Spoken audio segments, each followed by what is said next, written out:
Okay, welcome to Stone Soup Poetry. We are back online for our online feature tonight. I want to thank Blackbird for a great in-person feature at the Assemblage Gallery last week. And I want to give everyone to give a round of applause, whether you do it by audio, you do it video, you pantomime, or you do an emoji for tonight's feature author, Stratusfier Williams, aka Stratusfier. Give a round of applause. Put your hands together 30, 40 times. We'll have a quick open mic and then we'll get to our feature. I think this is a good thing. And we will, and Stratosphere he was one of the last online features that one of the last in-person features that we had back in the 2019, 2020 era of Stone Soup at the Assemblage Gallery. I don't think there's any correlation between that and the pandemic, but I'm telling people like John Lane and Scoot Mosby to be on notice, putting you on notice. Is that in the stratosphere leak theory that the DOE has been writing about lately, Chad? Oh dear Lord. No comment. Beep. Anyway, we are. I can't keep up tonight, John. Oh, thanks for the photo, Bill. And we do have more features coming up. Hopefully our second live feature will be announced for the end of March. And the first Be very clever.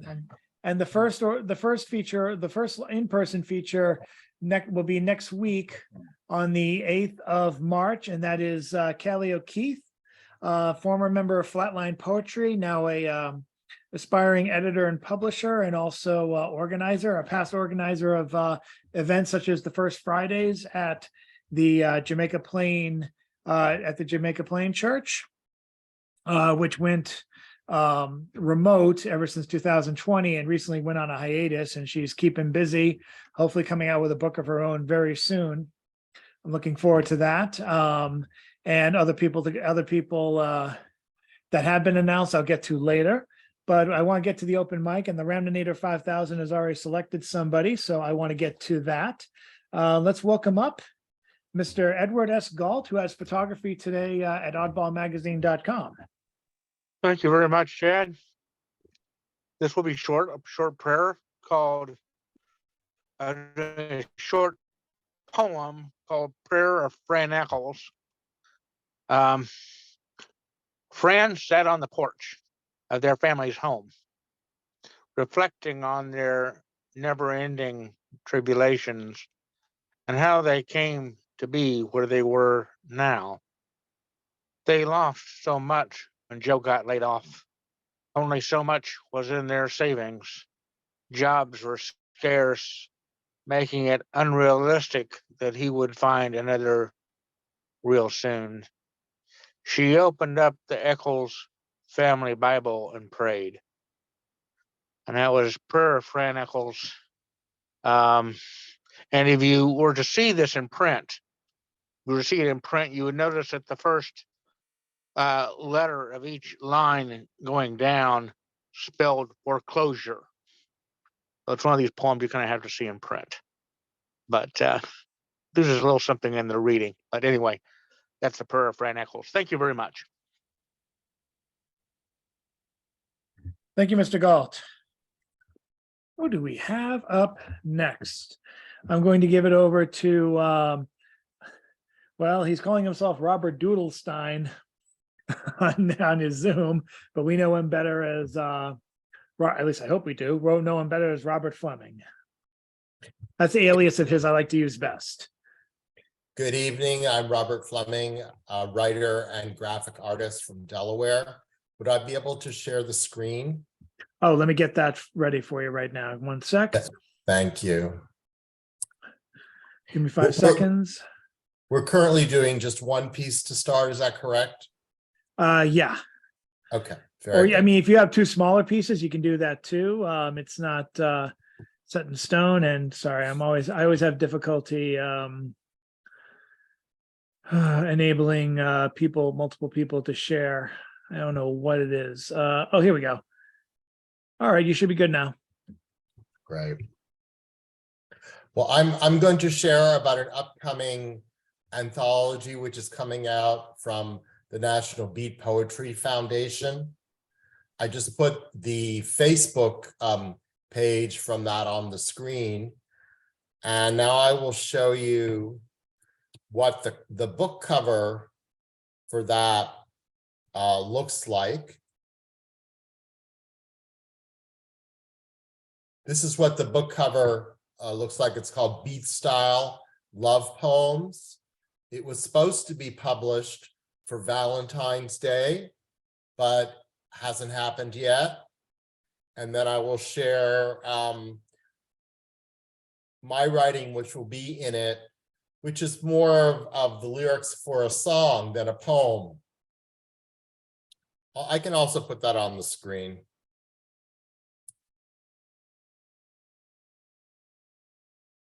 It's called Manimal.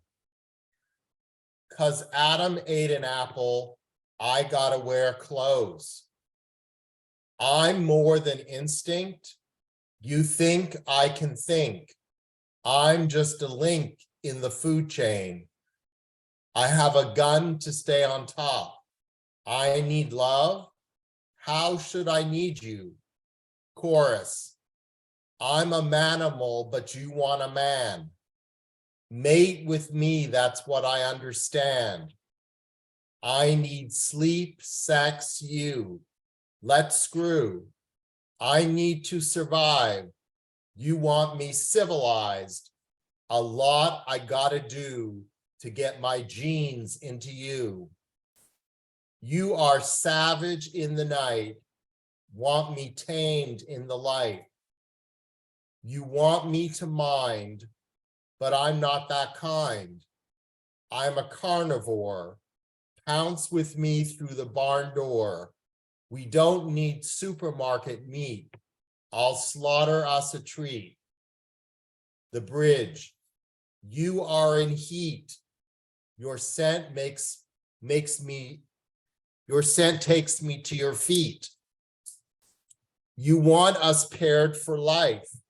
I don't want a wife. I want to stalk all the fowl. You're the only one who makes me howl.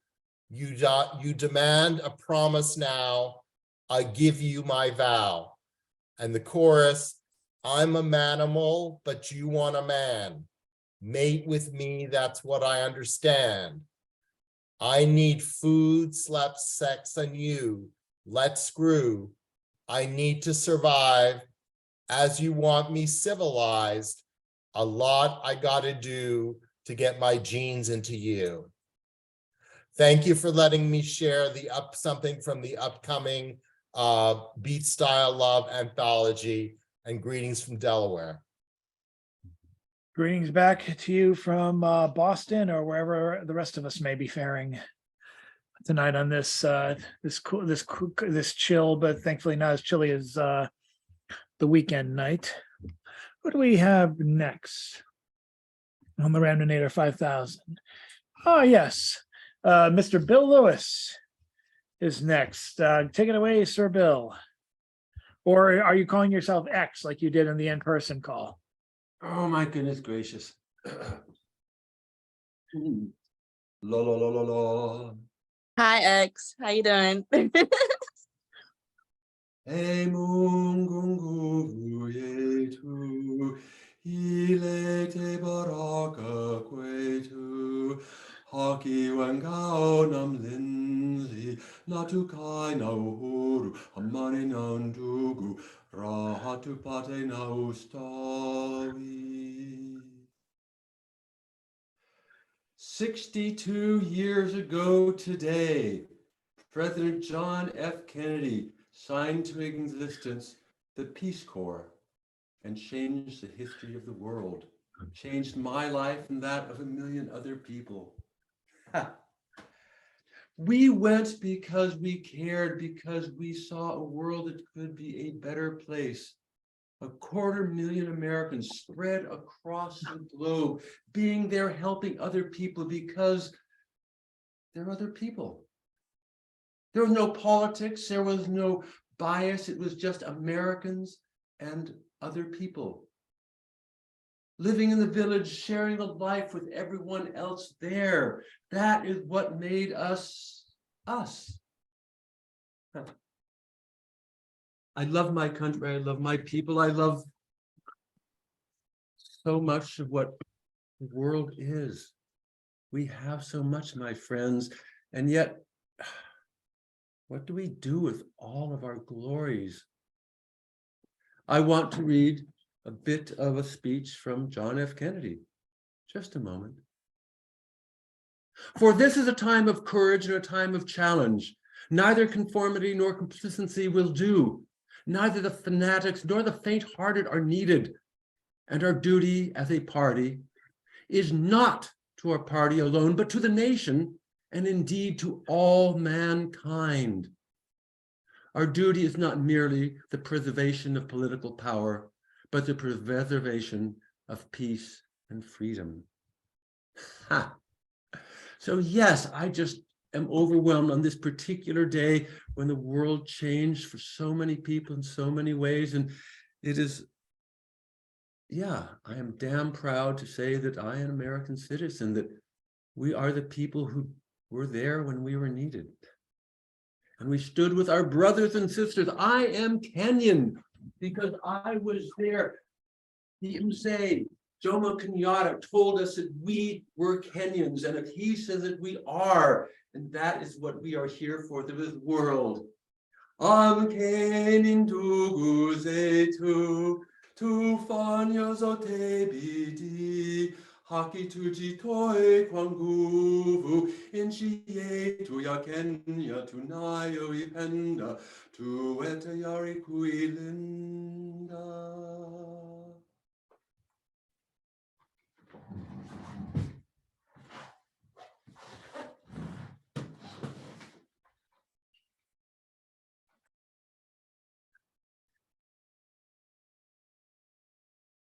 Thank you, Bill. I think Nava inquired what language that was. Oh, it looks like no, it was actually Robert Dudelstein who inquired what language. Oh, and Bill replied Kishwali. I hope I'm pronouncing that correctly. Kiswahili. Kishwahili, Good. Gesundheit. Okay. Is Kiswahili different than just Swahili? Is it different? Swahili is, I think, the Englishinization of ki means language. Ki Angliski, ki, Amerikaans. Thank you, Bill. Thank you. It's Swahili while you're eating kiwis. I would have also accepted Swahili while eating quiche. But anyway, let's move on to the next poet. Blackbird, are you ready to go for a little bit of an encore performance from last week? Yeah, sure, no problem. I'm ready. I'm ready to go. Not content to sit on her laurels from last week's Stone Soup reading. She's back with us again. Let's welcome up Blackbird. Hi everybody, how you doing? So I'm gonna do one of my oldest poems. So, and it's called I Am Me. 1 second. Sorry guys.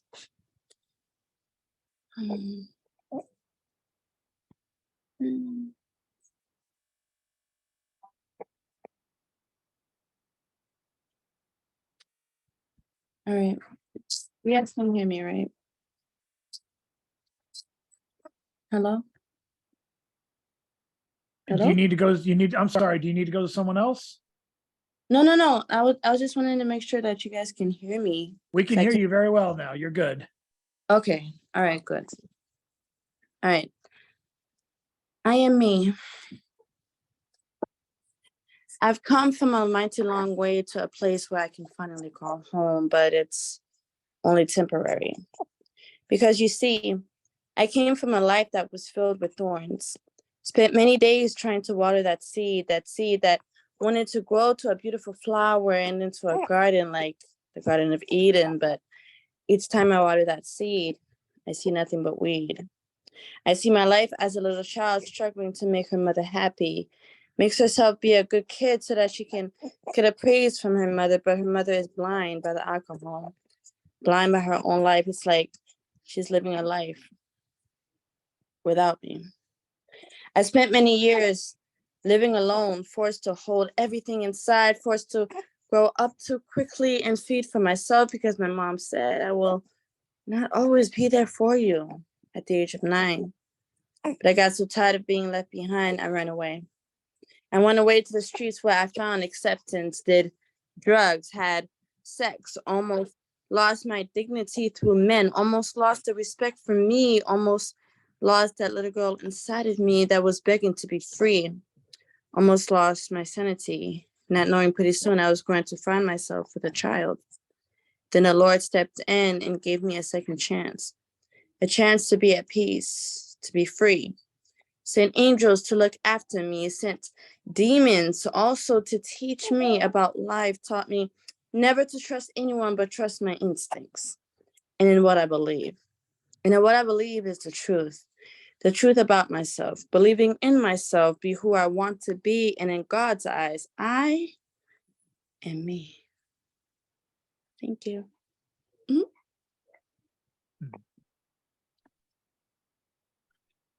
That's Thank you, it. Blackbird. You're welcome. And now we have up next on the open mic, let's welcome up Jan Rowe. Roundinator 5000 has picked you now, Jan. Okay, this is something I wrote today. 7 railroad corps exist. I use corps for corporations on purpose. They have the only private police forces in the USA. Why, this takes me back a century to my coal mining grandfather, James Staff, 1900, 1964, running from the coal and iron police as Pap was picketing the coal and iron police chasing my grandfather.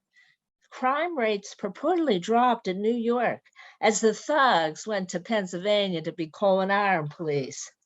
Pap went into a private house of a later Burgess of West Brownsville, PA, and he hid out for a week, wallpapering and painting. He was arrested when he emerged. However, had he run into coal company housing, the coal and iron police, those thugs, they would have barged right in. The coal and iron thugs controlled who visited the patch. So Pap's younger brother-in-law with his parents were downtown. They saw an older sibling, stopped to talk. They were told by the coal and iron police, move along, break it up. Thank you.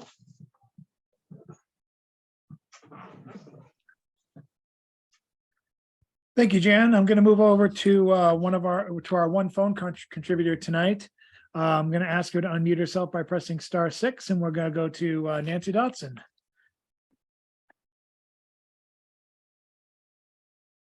My asset values. How many Hi, values? Nancy. I'm sorry. Sorry to interrupt, but hi, Nancy. Bye.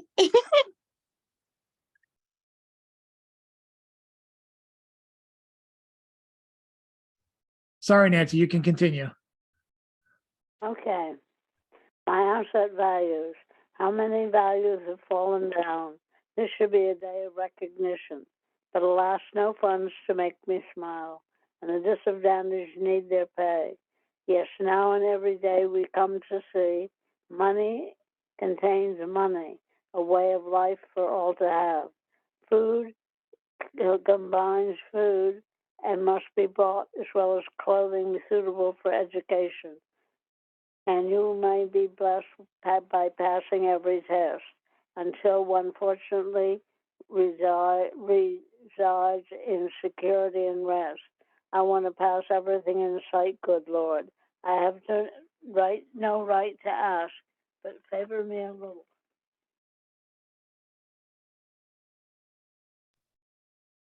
Thank you, Nancy. And now we're going to bring it over to a poet, author, fiction author, pulp fiction author, pulp poet. I call him Mr. John Wezek.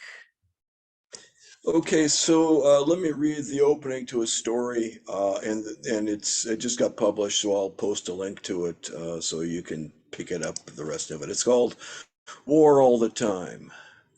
Piercing blue eyes stared back from the bathroom mirror as Brock Huntsman ran a comb through his brush-cut hair.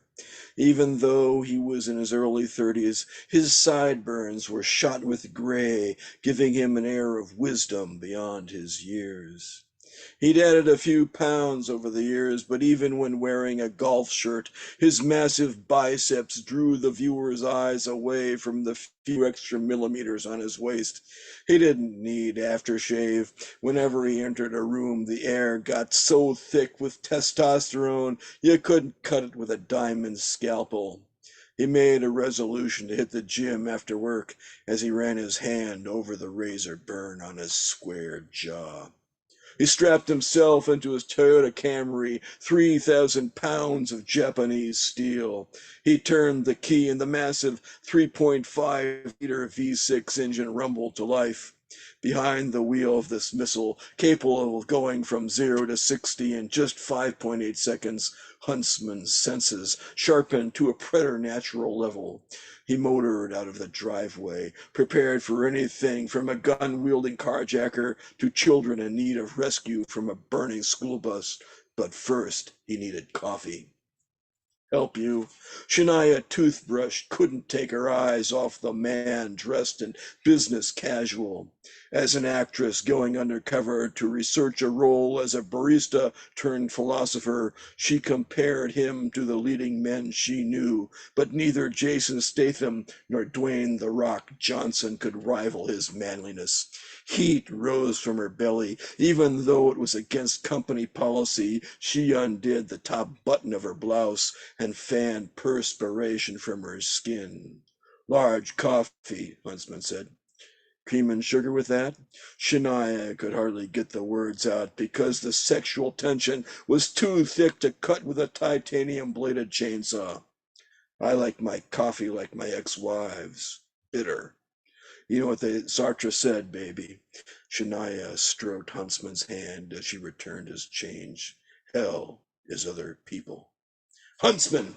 Chet Grafton ushered Huntsman into his office and closed the door behind him. Even though he was in his mid-50s, Grafton had the body of a 20-year-old due to his almost religious devotion to free weights. His erect but relaxed posture served him well throughout the years as his subordinates picked up on his air of command. "What's up, Chief?" Huntsman set his coffee on Grafton's desk and sat. "Sorry to do this to you, Brock, but the paper pushers at corporate won't take no for an answer." Grafton retrieved a bottle of Pappy Van Winkle's bourbon from his desk drawer, poured himself a heavy glass, and offered the bottle to Huntsman. "I need those budget projections by COB. Can you do it?" Never one to pass up a challenge, Huntsman poured a healthy slug of Pappy Van Winkle into his coffee. As for the budget projections, they were a whole other story. It had been just 3 months since the department's reorganization, too soon to collect enough financial data to extrapolate future expenditures. His skin grew clammy at the thought of the poor p-values and f-statistics that an attempted ANOVA would produce. Huntsman flashed back a decade ago to Fort Benning, Georgia, when, as a newly minted Air Force lieutenant fresh out of Quantico, he'd misplaced a decimal point on a congressional report about the F-35. His error had nearly cost the nation a fifth-generation fighter and himself a career. Knuckles white on his coffee cup, he drained it in one healthy gulp. Huntsman clawed his way back from the abyss. If he were to come through for all the people who believed in him, he'd have to conquer not only a dozen interlinked spreadsheets, but his inner demons as well. Okay, and that's where I'll leave you. And like I said, I will post a link in the chat so you can pick up the rest of it if you want to. Oh, I do. Thank you so much, John. Up next, I'm hoping, I didn't ask her directly, but last time she was on with us, she read, and I'm hoping she does as well. She has some poetry, a poetry event or two coming up in the spring. Let's welcome up, if she is willing, Nava the Butterfly. Hi, I don't know if you can hear me. We can. Everyone sounds pretty low. Do I sound echoey? Yeah. No, you you sound good, Nava. Yeah. Okay. All right. How's everyone doing? Doing Okay. good. I'm so Doing happy good. that you're on. All right. Hi, sis.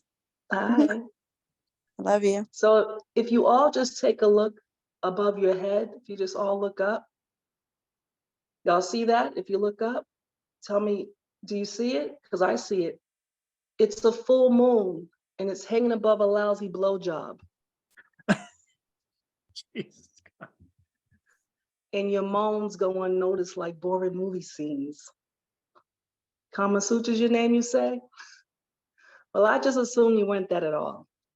See, I see you more like spilled cold coffee, looking on enviously at tea leaves, holding a straight sex conversation in a Purple Rain teepee.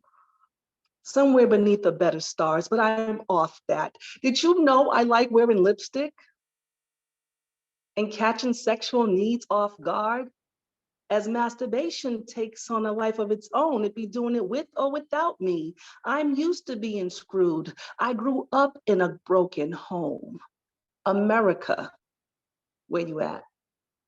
With your newly hidden slavery, same thing, just different cotton. They assign jobs to us and our children to the state. We live to work, not work to live. We do the same thing, but we make different mistakes. 2 days is not enough to recover from 5. And this shit's a disgrace. Oh, beautiful for spacious skies. Where at? Who knows? Basically, what I'm trying to tell you is that heaven has basic desires and a low self-esteem. You don't believe me? Well, just ask Jesus. No, ask Jesus if he can swim on land, since he can walk on the sea. And what I said got some of y'all bothered. I know you're feeling some kind of way. But what would Jesus say if he was here? Forgive her, Father. She knows not what she say. Maybe Jesus is wrong. I know exactly what I do. I'm a pusher to a poem. I make it snort a cocaine line. That's exactly what I do. I burn pictures on the conscious mind. See, fire's awake now, making something better out of itself. Like a group of words, somebody thought about grouping together. No, really, I don't know when too much is too much. Why am I will say something like, does God like his face? And why doesn't he show it? Will we judge and bully him if we saw it? Holy bloody baby feet, Batman. I can't trust the alphabets or vegetables. This unsustainable way of living, and that the government that take part in those special 4th of July fireworks done on 9/11. Body parts everywhere, head, shoulders, knees, and toes. And since some time has passed, I just want to know, does anybody care? But I'm off that.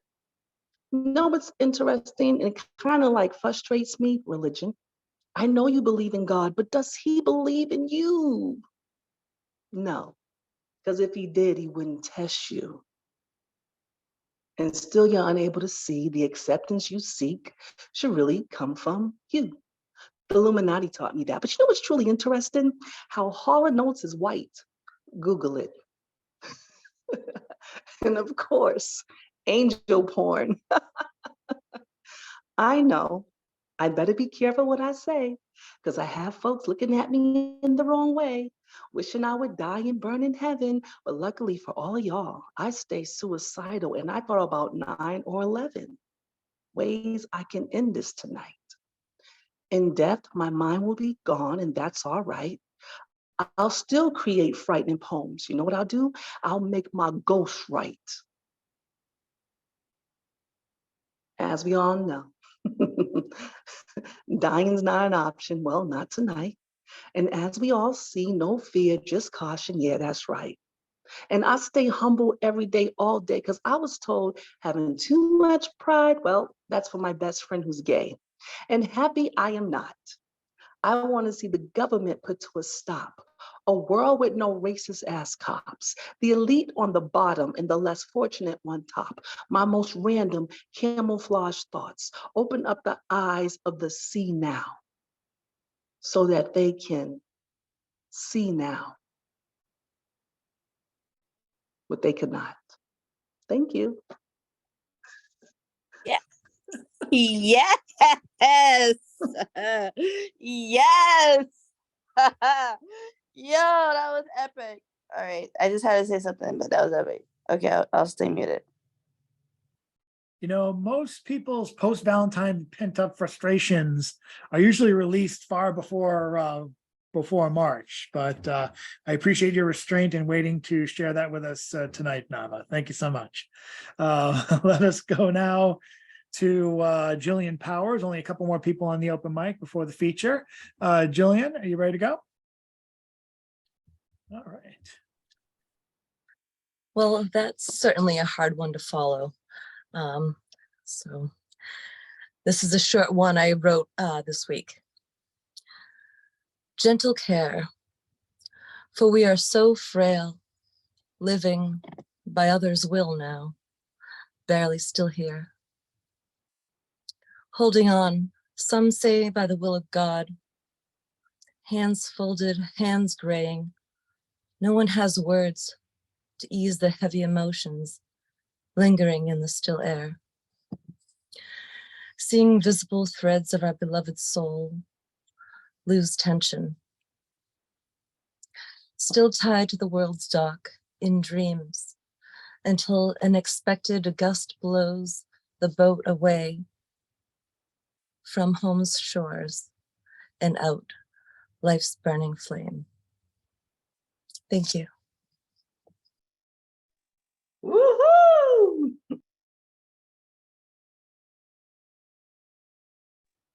Love it. I love it. Yeah, Julian, you know, girl. Like, you gotta send that phone to me. Like, you gotta send that to me. Like, we need to be Thank you. friends on Facebook. Like, for real. Send that Thank phone you. to me, please. I love it. I love it. I love it. I love it. Please send it to me. Thank you. Thank you, Jillian Powers, legacy poet on our open mic. And now for our musical interlude, before we close out with James Van Loy, let us go to Ethan of the Macklers.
Thank you.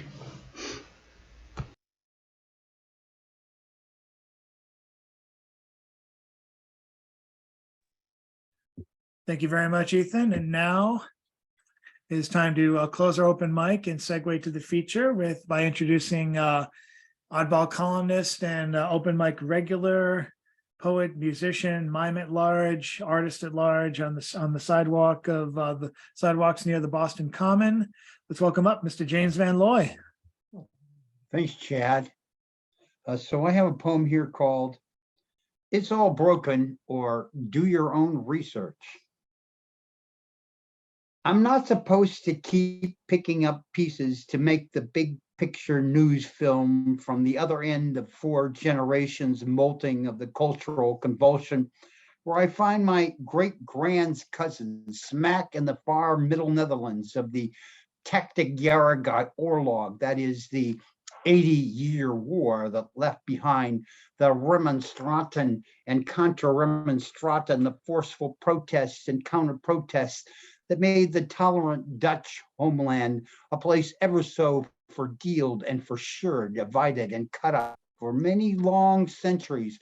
Supposedly, my grandparents, when married, both were excommunicated just because he was a Protestant and she was a Catholic, according to my dad, who understood but could not speak Netherlands tall language. I now attempt to understand the printed version of Cousin's novel, discovering the culture war he knew as US stumbled over one long litany of evils of European culture war, cut off in its weakness from sense of how we got to this awful place where our own land is divided and cut to pieces, verdealed and forsured through all the old scapegoat, blood libel, troll your boat, tragic tropes. And come you masters of war, you that build the big guns, you that build the death planes, you that build all the bombs, you that hide behind walls and that hide behind desks. I just want to know I can see through your masks. You that never done nothing but build to destroy, you play with my world like a sure little toy. You put a gun in my hand and you hide from my eyes, and you turn and run further when fast bullets fly. Like Judas of old, you lie and deceive. A war can be won, you want us to believe, but I see through your eyes and I see through your brain. I see the water that runs down my drain. The faster you foster all the triggers for the others to fire, and then sit back and watch while the death count goes higher. You hide in your mansion while young people bleed, blood flows out of their bodies and is buried in mud. Let me ask you one question. Is your money that good? Will it buy forgiveness? Do you think that it could? I think you will find when death takes its toll, all the money you made will not buy back your soul. And I hope that you die and your death will come soon. And I will follow your casket by the pale afternoon. And I'll watch while you're lowered down to your deathbed. Then I'll stand over your grave till I'm sure that you are dead. Bob Dylan, 1960s. Thank you. Oh, wow.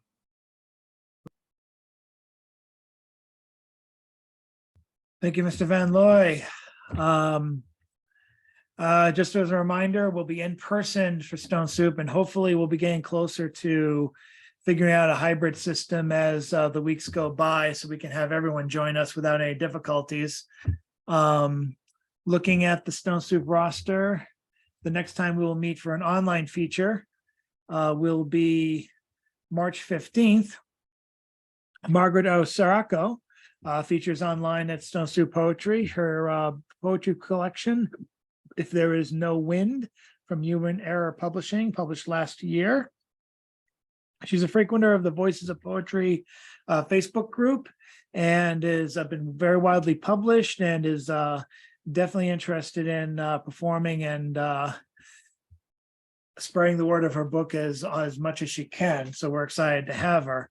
And as I said, I don't have a word of who will be the feature on the 22nd for in-person, but the last live feature for March on the 29th will be Francis Donovan, who's one of the many poets getting published through Lily Poetry Books, which is a brand new press that in a short time has published a number of people, including Gloria Monahan, a past Stone Soup feature. She's at the AWP right now promoting that that book based on all the poems based on all the movie stars, which she performed for us not too long ago, late last year. So lots going on with the Lily Press, and hope we get to feature more of their artists. But now it is time for tonight's feature for Arthur Stratusfier Williams. I will give the boilerplate, and I will also inspire the poet to please put his contacts down for Venmo. I highly plead with you to thank the poet by donating, whether it's through PayPal, whatever they have. PayPal and Venmo are the two most common. Cash app there, before the grace of God go I, but that does work. I do have a Cash app, and some people do too. So however he presents his way to pay, I hope you guys do throw a few bucks his way. And now the bio bullet boilerplate. Stratusfier is a soul traveling artist that uses rap and poetry to condense light after exploring his own darkness. His work embraces his bipolar disorder and ADHD as a lens to capture the world and acknowledge his experience in it as a neurodivergent perspective. His work, Country Summer, is featured in Boston's Mayor and Poetry Program selections for 2021. He's been featured poet at Stone Soup Poetry and Untitled Open Mic. His work has been published in Oddball Magazine, the journal Writers Without Margins, Volume 6, the Unlocked Edition, and the journal Friction 19, Arcana. His collection of self-published work can be found on the platform Vocal. Follow him through Instagram or Facebook if you haven't done so already. Ladies and gentlemen, this is great to have more friends come home for Stone Soup as we begin a new era of, well, hopefully be a hybrid reading ultimately, but now we're doing live shows, we're online, we're doing live in-person shows, we're doing live online. Ladies and gentlemen, put your hands together 30 to 40 times via emoticon or vocally for Stratusfier. Thank you, Chad. I appreciate that introduction. Can everybody hear me? Everybody hear me good? Okay, great. All right, thank you for coming out. Thank you for everybody watching on the stream. It's exciting to be here. Stone Soup has been like a big part of my journey. It was one of the first places to ever let me feature, and I always appreciate Chad for that. So it was a big kind of step up for me, and I'm always happy to come back and give back to this place. So I'm gonna just be bringing you some work, like Chad said. You know, I have bipolar disorder and I have ADHD. I also have anxiety disorder, but that one's kind of a lesser one for me because I'm not really treated for that anymore. But the ADHD thing is new. I found out about that like maybe like a year and a half ago. So that was like a big, it's a big change to my identity for me, and it really put a lot of things in perspective, but also brought me to a lot of different places that I'd never really been before emotionally. And so that translated into a lot of my work. So that's the work I'm going to be bringing you, and I hope you enjoy it. So I'm just going to start out with some stuff and maybe talk about it a little bit as I go along, but stay with me.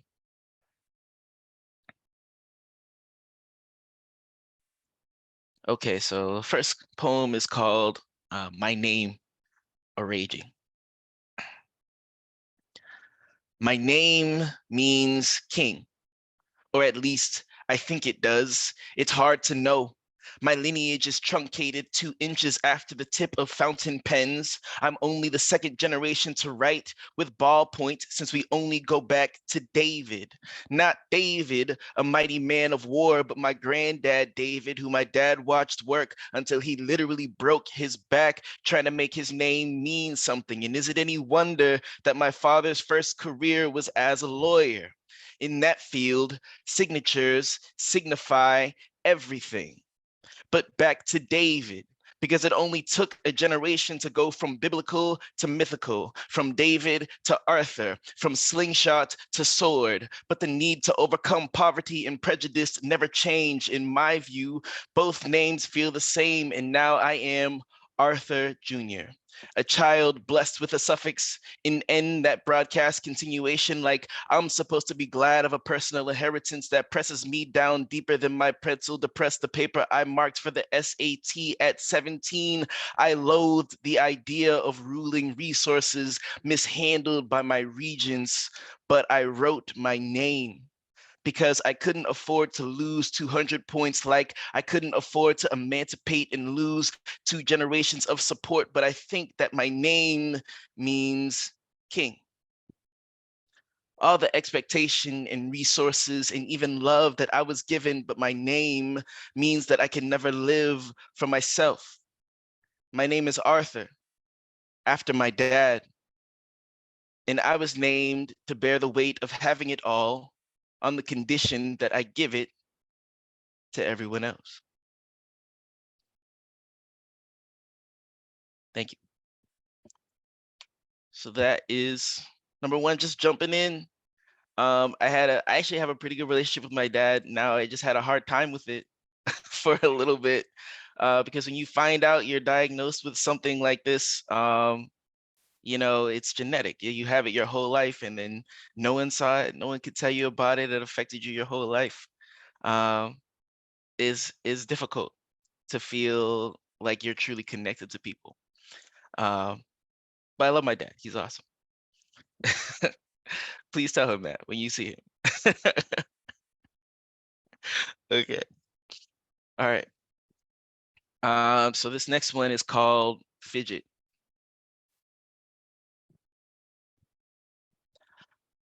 I know it in my chest first.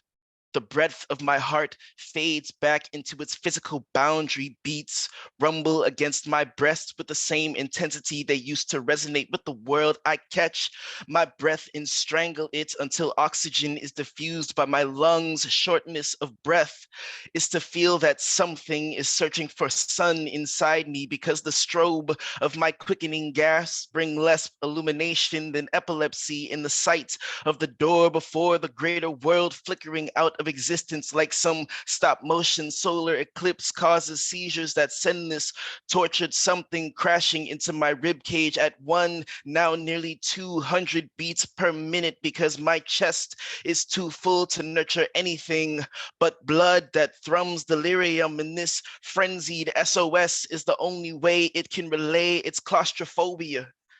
And since Hollywood lied about the need for bite strap and block, I do not have to worry about my tongue, which I let rip through whatever cautiously edges into the border of my internal focus. The stimulus is too nauseating to swallow when the malnourished need is clawing at my viscera, scarring the lock on what's visceral within me into disrepair. And I'm afraid to release the howl my chest holds tighter than any treasure, because I already know Pandora's truth and refuse to break the sound barrier with the force of my cries for silence and peace, because my spirit will not crumble with everything I've built, and there is no relief in knowing that I am the epicenter of destruction endless miles around me. So if I am quietly absorbed in playing with some mundane thing, then let me be. Thank you. So yeah, that one's hard on the lungs. That one's tough. But I had to write this one after I started experiencing panic attacks when I was trying to get it all together. This all very much happened like after I got my diagnosis, and I was just trying to figure it out. But to me, I just was like, I need to write what a panic attack feels like. And that's what came out. But it starts with fidgeting. It starts with feeling like I need to play with something. This is an interesting thing. Thankfully, I don't have them anymore. I'm okay. But it was a tough time. But I made some dope poetry, so I'm happy with it. I'm good. Okay, so this next one is called Too Much to Bear.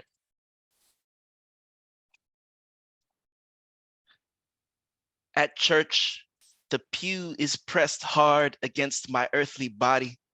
I feel my spirit weighed under a knowing glance. I cannot fathom love that lacks curiosity. But I am here because I know no others to turn to.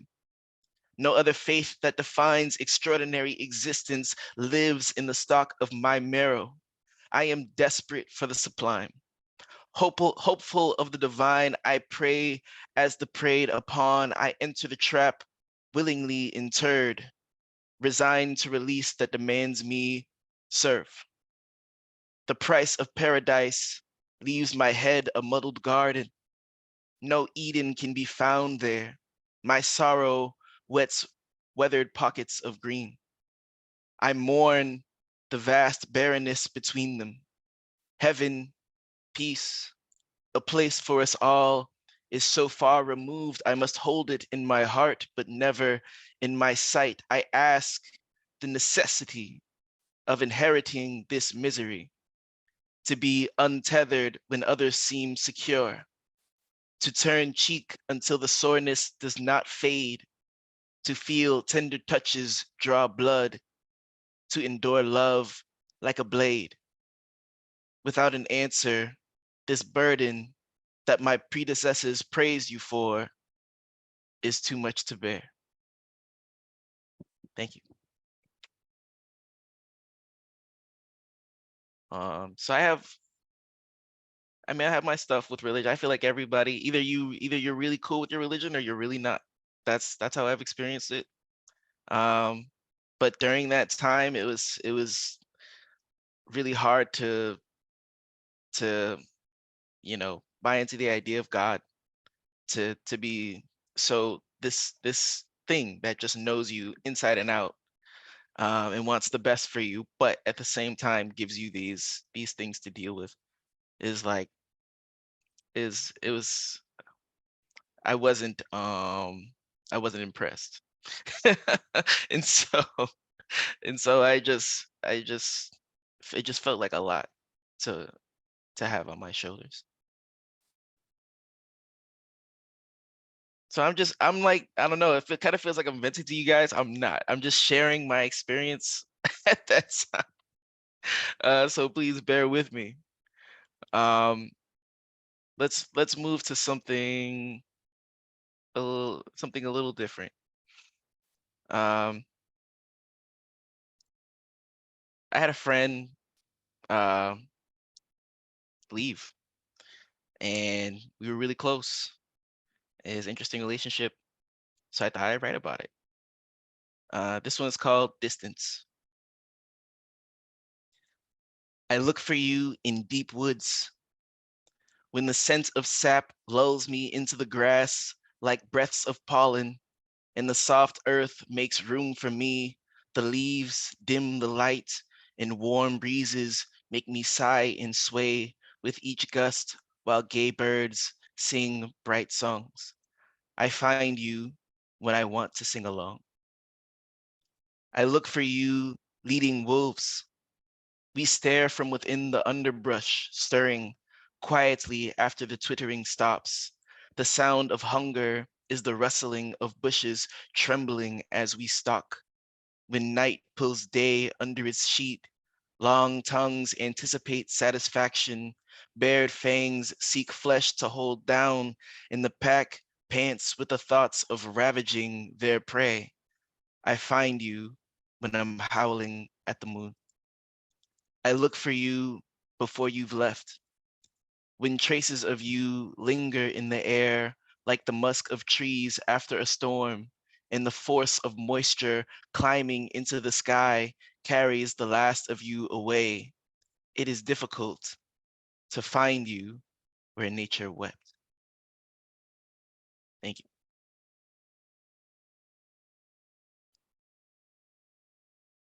Okay, it's a little nicer, right? Still kind of sad. I'm sorry about that. but but at least it's a little different. I'm sorry for my bummer, guys. It's been a hard couple of years, but I think that's like for everybody, honestly. Um, and I've gotten some really great stuff out of that, to be real. And I hope you did too. Thank you for everybody lighting up the chat. I appreciate that. Um, I actually made that poem as a gift for them. I made like a booklet and everything. Um, so I'm glad you guys like it too, because it just reinforces for me that it was a nice gift. You know, sometimes poets ain't got no money. You know what I mean? Sometimes you gotta figure it out. Uh, I'm just kidding. Okay, so this next one, this is the poem that was published in um the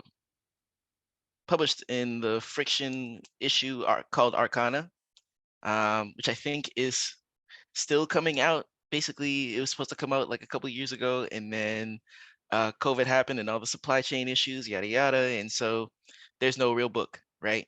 But it's still there, and I still really enjoy it. So I'm gonna read it for you. It's called Manifest. My pulse flitters like shadows beyond the hearth. My blood is a still pool made dirty with manna. My heart is failing. But my soul waits patiently for the world's voice, a roar from a long way away that whispers my essence into kindling. My incantation leaves signs of accelerant in my throat. There is no translation for language so scorched. Everything important must burn. But all who hear understand each verse as an offering. My miracle is not the power I possess. It is being an altar and a sacrifice worthy of my creation.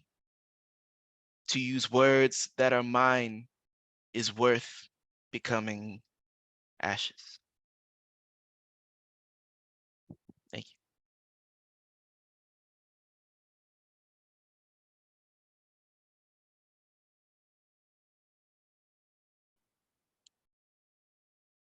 you. Okay, let me see here. So a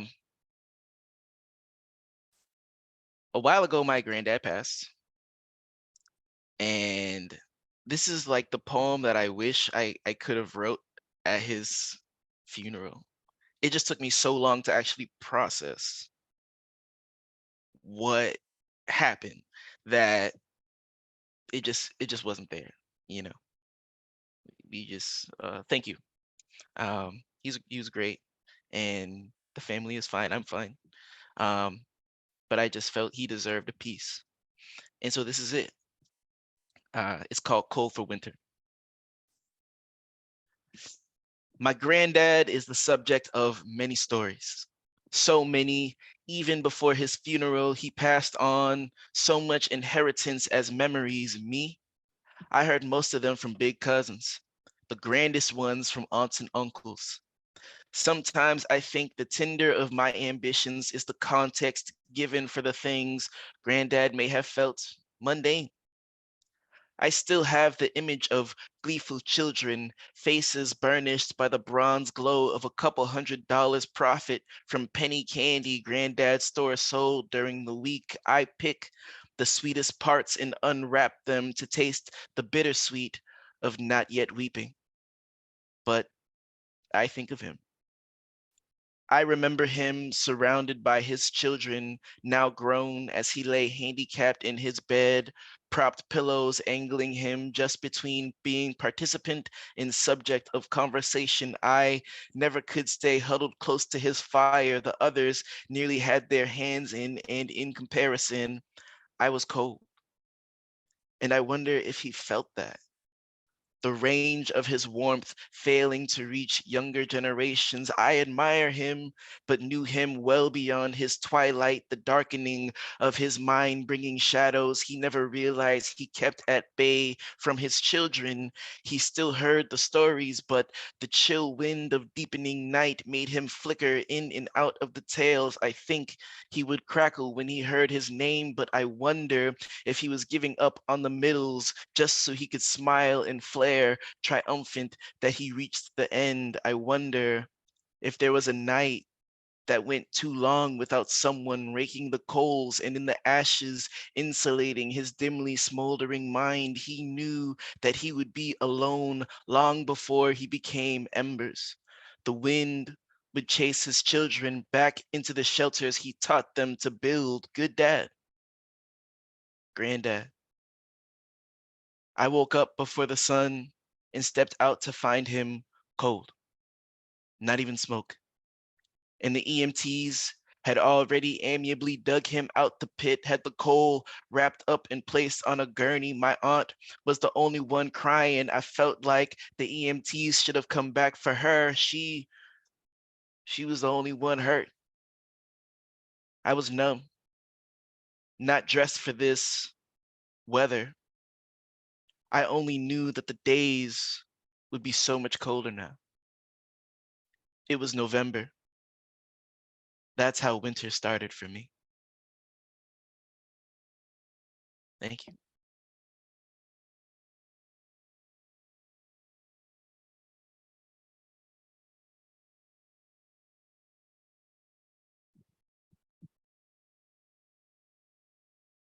Cool. So I'm actually gonna do a throwback for you guys. Really throwback. It's just a piece that I just think about it. I think about it a lot, and it's kind of love-hate relationship. It's like one of those pieces where you're like, can I improve it? But at the same time, you're just like, nah, forget it. I'm gonna leave it. But I think it's cool, so I'm gonna read it. It's called Concrete Rose. There is a rose growing through a crack in my sidewalk. Hell, might even be the reason for the cracked sidewalk. No one says that it comes from the forest or the meadow. They say it comes from the impossible. It's every shoot having to sprout while being trampled, after which its stem had to grow while constantly being crushed. To bloom so was a victory. To keep doing so, a tragic glory. So much honor defined by pain. A pain that only became a part of the identity because surviving long enough to pass it on was a part of the triumph, a point illustrated by every concrete rose I know, trying to make it back to the meadow or the forest where they must have come from, where growing ain't so hard. Because a lot of people think it's beneath them to become part of a bouquet, but it's definitely better than being a bastard who has to grow into a messiah. A too familiar story. I wonder how different Jesus' story would be if he bore resentment on the way to the cross and cursed the purpose given by the one who had cultivated him. And is it wrong for a rose to want to stab the hands that wish to pick it? And if I parallel, is it wrong for a person to want to stab the hands that wish to lift him, always either onto a dais or onto an altar, or once you're within a coffin, as if you haven't been trapped with the smell of death since you were birthed by desperation? I wonder what dead things must make up your fertilizer when you literally grow from under the street. Like, damn, don't you smell that? In the compost, see it in the way the dogs dig, panting with the giddy guilt of hiding desiccation under a picture of prosperity, bones under a lawn, man's best friend. These things only just allow me to picture the perversion, the satisfied faces of those who hide a genocide under the tar and commission them an unending trail of tears, the carnage that I grew up on, that I internalized, that became a part of my identity. Like the concrete rose, I don't know which forest or meadow I came from, but in owning my nature, I bloomed a miracle. Thank you. It's been a while for that one. but it's a fun one. Let's see. So let me swing. Yes. That poem was amazing. Can I get a copy Sure, of that yeah. last poem? The last one? Yeah, the last one. If I can get a copy, I don't know if we're Facebook friends or inbox me a copy. Yeah, absolutely. Yeah. Send me a friend request on Facebook and send me a message. I'll get you set up. Happy to.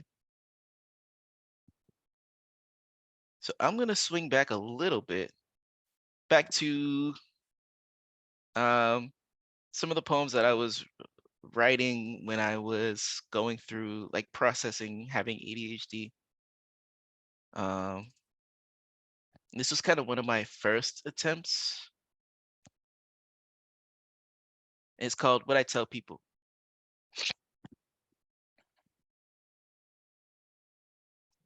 Okay, what I tell people.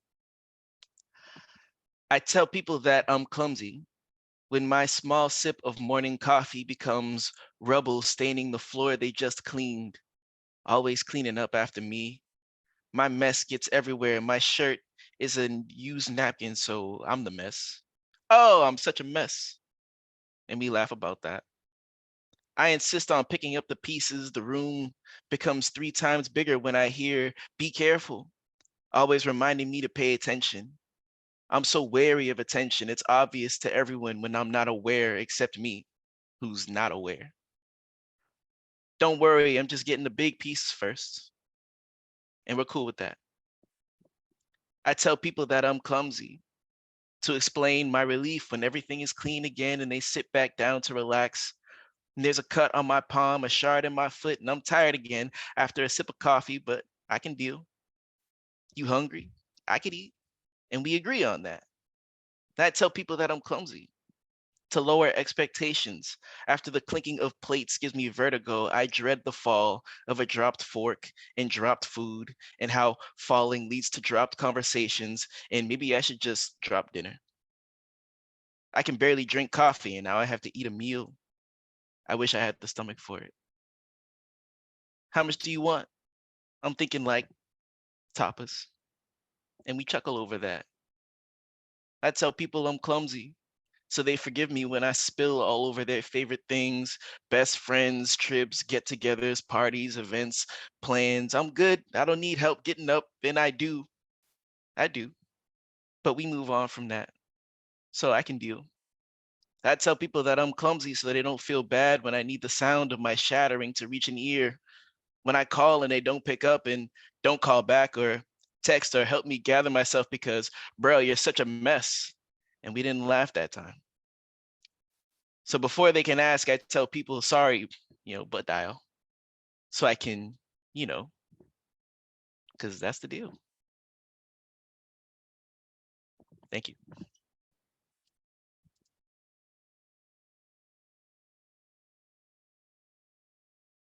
Yeah, I had a lot of difficult relationships that suddenly made a lot of sense after I got my ADHD diagnosis. I was like, oh, okay. Gotcha. My bad. That's all my bad. It's cool. Okay, so this is a recent one. I think the tradition is new shit. That's what we say when we come up with new stuff. Um, I don't know what your audience is like, Chad. I try to keep it PG, but some Oh, things. we're NC-35 at this point. So yeah, whatever I make sure that the YouTube videos are not for kids, are listed as not. So you're I mean, good. after Nava's piece, I think that's okay. Right.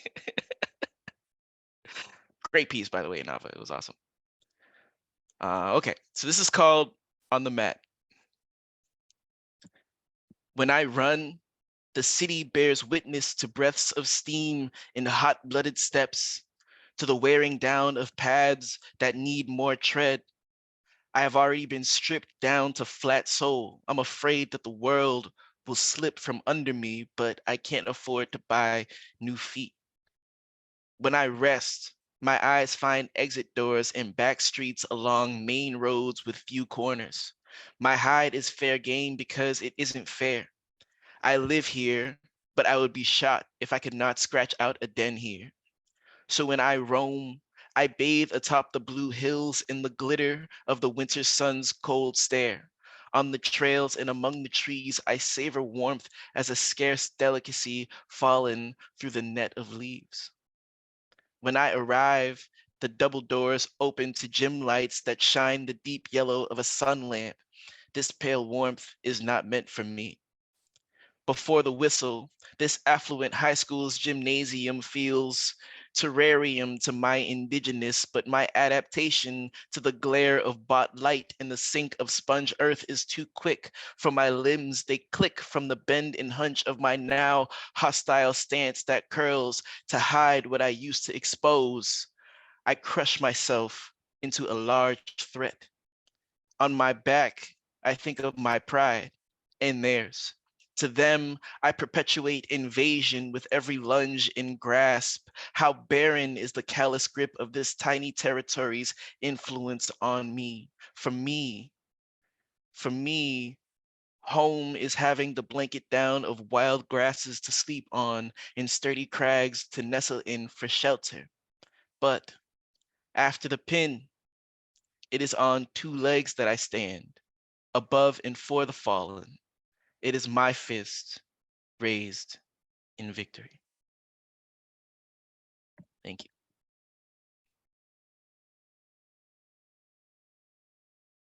So that one actually came about because someone told me I used to wrestle in high school, and someone was like, "Have you ever written about that time?" And I was like, "No. Why would I do that?" No, but they were like, "You really should. I mean, what was it like for you?" And I was like, yeah, what was that like for me? It's such a blur, you know. I jumped into this new sport and I loved it. I loved wrestling, but I never really took the time to reflect on how it affected me as a person. And that's the poem that came out of that. Okay, so y'all are getting like all my stuff. That's fine. Am I good on time, Chad? Oh, sorry. Yeah, yeah. Do you want to do 2 or 3 more? Sure. Yeah, I think I got that. Sounds good. I'll let you know when I'm out. How about that?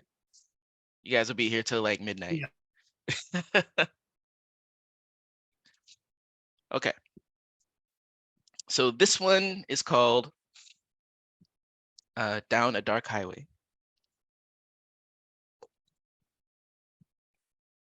Excuse me. Okay, down a dark highway.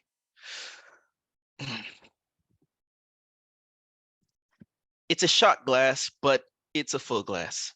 Third one up to the rim. A basketball game is playing on the screen. Fans are shouting.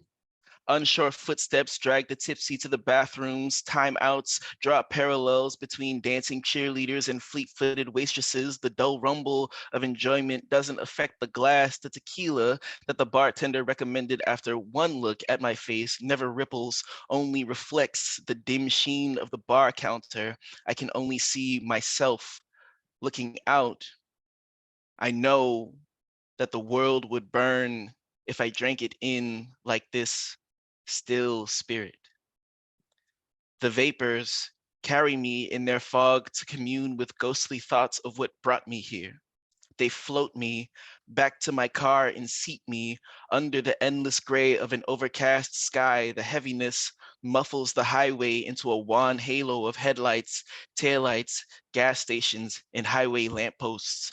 And between the soft groaning of the engine and the grumbling of the tires stumbling on rugged roads, I hear the sighing of fluorescent bulbs and neon creaking against the vague weight of the atmosphere condensed into leaden clouds. I'm cruising Down I-93 at 85, horizon is the buffer between the great darkness of the universe and the keen wisps of humanity's light. All definition is lost there. Uncertainty makes the destination a cliff. I hope I don't drive us over. I heard the click of the seatbelt before pulling off, but I'm worried because they're slurred drunk, slumped over, and wearing cigarette smoke. So I keep checking the GPS. I'm never sure we're going the right way or to the right place, because how could I be? And how many passengers are willing to move even a single mile forward on faith? To have a path to take, signs along the way, and a destination promised, because the unknowable creeps in from every direction. The fear that how we live, who we are, is unworthy of this place. The only place in an endless darkness where light truly was made for the people who inhabit it, a heaven. And to be miserable there sounds like a hell a slow poisoning could get you out of. The shouts of gratified patrons tell my body that my hand is holding the glass. I don't remember when. I only know why. The backlight from TV screens morphs content smiles into perverse laughter, ghouls enjoying their torment, demons serving temptation, the flirty eyes of someone looking for another to get lost with, find mine and hold them until I bring the shot to my head. Cheers. Thank you. So yeah, we're coming back from COVID, and I was like, I mean, what's it gonna be like going back to a bar? What's it gonna be like trying to be like 26 at a bar again? You know what I mean? It just, like, with everything that was brought up, it just seemed like it's like never gonna be the same, you know? Rightfully so, right? I think it should not be the same. But like the just I kind of lived in this world where everything was just gonna work out, you know what I mean? And suddenly I was thrown into this place where, like, maybe I should be spending my time in a better way, learning different things, rather than just being here. And so the poem kind of meanders with these thoughts. Um, and also I just like the idea of, I never go to bars, so I just like the idea of me being at a bar because I can put it in a poem and you'll believe it, you know.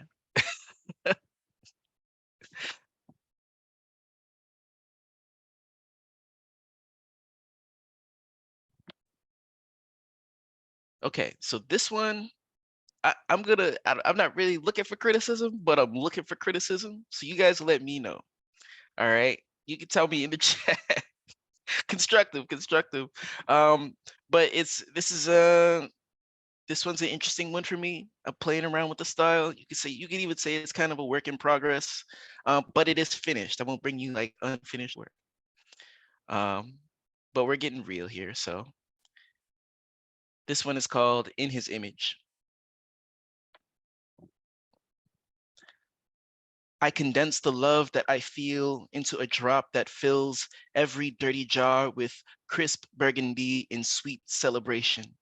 Like Jesus, even my most minor miracle can be found where we are washed clean. I give so much of myself because I feel that raised hands should fall heavy with meat and bread. Like Jesus, I have faith that what is received stands for more than what is offered. I pull from my withered garden a seed and express the light that guides me out of confusion and beyond all fear. Like Jesus, I create to show what begins after we start to believe that there is no end. Thank you. It's a short one. I don't know how to feel about it, so if you don't know how to feel about it, that totally makes sense. Okay, so I think I'm just gonna leave with one more. Thanks, Chad. I appreciate that. I think I'm just gonna leave with one more, because if Chad likes it, then it's good. That's cool. Uh, this is the one that got put in City Hall, and I'm gonna share it with you. and talk a little bit about it, and that'll be my wrap up. And it's real short, so if you need me to read it again, I will. I have no problem with that. Okay. This is called Country Summer. As a boy, I would spill out of the house and breathe in the hum of cicadas. Let the sun scoop out all the sweat I'd been holding in and become drops that rose with last night's rain. 'Cause I could hear the heat calling us to the sky, and who doesn't want to go home? The sun was God, and I never prayed for a glass. Thank you. So this one was a lot for me. So basically after 6 months of struggling with myself and struggling with this poem, which it was initially like 3 or 4 pages long. It was a saga. It was crazy. But I came out with this poem, and all it's about is just me being me. I just tried to get back to the one time in my life where I felt that I was truly free and uninhibited. And that just brought me back to summers as a young boy, just outside for hours and hours. And I mean, time wasn't even a constant, you know? Um, and I truly felt blessed in those times. And I was just trying to get back to that. And I think that that's really what I want to add to the conversation when it comes to neurodivergent people. You would be surprised how many of us there are in the world. I mean, ADHD is extremely common, with like 5% of the people of the population having it. That's a lot. Um, and that's just the amount of people that we know that are diagnosed, you know? Um, and it is important to me that we all recognize that everyone needs a space, um, and that we hold space for each other. And that's what I hope this poem brings to you, is that this is my space. I appreciate you all holding space for me. I hope that I filled my space for you and that you gained something from being in my world for a while. And with that, I will bring it back to our wonderful host, Chad. Thank you so much, guys. Underoo will get you everywhere. Put your hands together 40 more times for Stratosphere. Amazing homecoming. It's good to have you back, sir, and I hope we can see you down in person at the assemblage gallery now that we've started to gather again. A different vibe, and hoping to make it grow even bigger than what it was right before we had to depart due to COVID. And moreover, I hope you leave links for either your Venmo or Cash App or PayPal, so people can give donations. And I'll definitely share that with the groups tomorrow, with the people tomorrow morning after I give the mandatory Thursday morning picture. So if you want to leave them in the chat, do so. But if you want to give them to me directly in Facebook Messenger, you can do that as well. But thank you so much for a wonderful reading, and I'm glad you have kept busy. You've in the last 3 years you produced a lot of good stuff, and I hope you keep on going, sir. It's amazing stuff. Thank you. And so I hope you come back, either as a voyeur or just to listen, or as an open mic participant. We can always use your voice. It's definitely a perspective that needs to be encouraged and shared more with as many people as possible.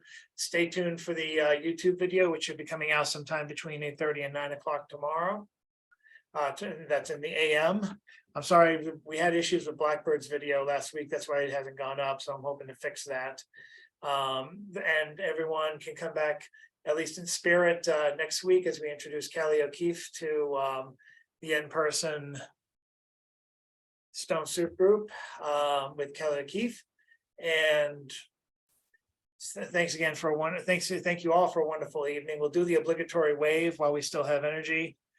Good. I got the Stratusfier Cash App. Good. Excellent. Take that down and I'll share it with you all tomorrow morning. And thank you, Ed. Oh, Big Dreamer. Okay, good. And one more wave. If Nico's there, let her wave too. No, so, oh, little puppy. Is she waving? She's waving. She's definitely waving. Thank you guys very much for being here. Thanks to Stratosphere for performing. More Stone Soup news is coming as we prepare for National Poetry Month, and yes, the 52nd anniversary year of Stone Soup celebrating in May. Hopefully some surprises will be announced. Hopefully some old friends will be returning, if not on Zoom, hopefully in person as well. And definitely want to start the process of putting in a meeting time, a celebration time, which he never got around to when Bill Barnum passed away. There was a memorial done by the family as a kind of a wake for his friends, but we were supposed to do a tribute and follow up, but we never did that. So I definitely want to accomplish that and announce that. If we're lucky, we'll have it done at the Dudley Cafe, which is an amazing space, but hopefully more will be announced in the coming days. And I want to thank all of you for coming. It can be like this every week, people. All we need is you. Actually, all we need is a nice hybrid computer system that's easy to jack up. But hopefully we'll come to that. I've been talking with the executive director, and hopefully we're going to have some nice news coming up in the weeks to come. Thank you guys very much, and have yourself an excellent evening. The show's over. See you next time. Thank you again, Stratosphere. Time, Chad. Yeah.